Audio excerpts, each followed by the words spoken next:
ঈদ সবার জীবনে আনন্দ নিয়ে আসে না। আমাদের আশেপাশে অনেক গরিব দুঃখী মানুষ আছে যারা দুবেলা ভালো করে খেতে পায় না। আর আমরা যদি আমাদের সামর্থ্য অনুযায়ী তাদেরকে কিছু দিই, তাহলে ঈদের আনন্দটা আমরা সবাই উপভোগ করতে পারবো ভালো করে। তো হ্যালো এভরিওয়ান, আসসালামু আলাইকুম। আশা করছি সবাই অনেক ভালো আছেন, আর আমিও। কথায় আছে না, যাদের আল্লাহ ধন দিয়েছেন মনটা দেননি, আর যাদের মন দিয়েছেন আল্লাহ ধন দেননি। এটাই কিন্তু পরীক্ষা করে আল্লাহ তাআলা। আমার ছোট থেকে একটা স্বপ্ন কি জানেন? যখন আমার অনেক টাকা হবে তখন আমি গরিব দুঃখীদের অনেক সাহায্য করব। এখনও কিন্তু করি না তা কিন্তু নয়, কিন্তু আমার যতটুকু আছে আমার সামর্থ্য অনুযায়ী আমি সবাইকে সব কিছু দেওয়ার চেষ্টা করি। তো আমাদের বাড়ির পাশে একটা বাচ্চা আছে, তার বাবা তাকে রেখে আর তার মাকে রেখে চলে গেছে। তো সেই বাচ্চাটার জন্য আমার খুবই মায়া লাগে, কারণ আমার বাচ্চার কথা মনে হয় আমার বাচ্চার থেকে একটু বড় বয়সে। তো যাই হোক, তার জন্য আমি একটা জামা কিনেছি, মেহেদি কিনেছি, চুড়ি কিনেছি, নেলপালিশ কিনেছি, ক্লিপ কিনেছি, সব কিছুই কিনেছি তাকে দেওয়ার জন্য। আমরা যাচ্ছি।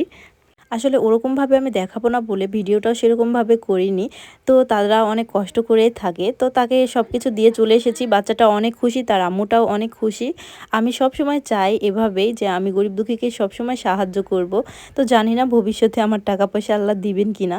তো যাই হোক, দেখেন আমার শাশুড়ি কিন্তু অনেক সুন্দর করে কাঁথা সেলাই করতে পারেন। আমার শাশুড়ির হাতে যে কতগুলো কাঁথা আছে, এই তো দেখেন নকশি কাঁথা সেলাই করছে, কত সুন্দর লাগছে। তো আজকে আমার বাবার বাড়ি থেকে এই মুরগিটা পাঠিয়েছে। আমার আম্মু খুব শখ করে এই মুরগিগুলো পুষেছিল। আমার বোনের বাড়িতে একটা দিয়েছে আর আমার বাড়িতে একটা দিয়েছে। তো এই মুরগির ওজন কম করে 4 থেকে 5 কেজি ওজন ছিল। মুরগিগুলো দেখতে এত সুন্দর ছিল, কিন্তু গরম পড়লে একদমই এই মুরগিগুলো রাখা যায় না, কারণ এরা গরম সহ্য করতে পারে না আর অনেক বড় হয়ে গেছে।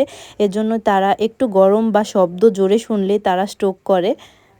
আসলে বাড়িতে পোষা মুরগির কিন্তু স্বাদ অন্যরকম হয়, আর বাড়িতে পোষা মুরগি কিন্তু শখ করি। তো আমার আম্মু কখনো এরকমভাবে মুরগি পোষেনি, কিন্তু এবার শখ করেই মুরগি পুষেছে। কিন্তু আমার আম্মু বারবার করে বলছিল এত পরিমাণ মায়া হয়ে গেছে এদের প্রতি, এদের আর কাউকে দিতে ইচ্ছে করছে না বা জবাই করতেও ইচ্ছে করছে না। আর এগুলো হচ্ছে কালার বার্ড মুরগি। মুরগির মাংসগুলো কিন্তু অনেক স্বাদ খেতে, আর এত পরিমাণ চর্বি, একদম খাসির চর্বির মতো। আর মাংসগুলো দেখেই বুঝতে পাচ্ছেন যে কত সুন্দর মাংস। আর অনেকগুলো মাংস হয়েছিল, এজন্য আমার শাশুড়ি মাকে বলছিলাম যেহেতু বাড়িতে পোষা মুরগি, এজন্য ওজন দিয়ে একটু দেখুন না যে কতগুলো মাংস হয়েছে। তো প্রায় 2.5 থেকে 3 কেজির মতো মাংস হয়েছে মাশাল্লাহ।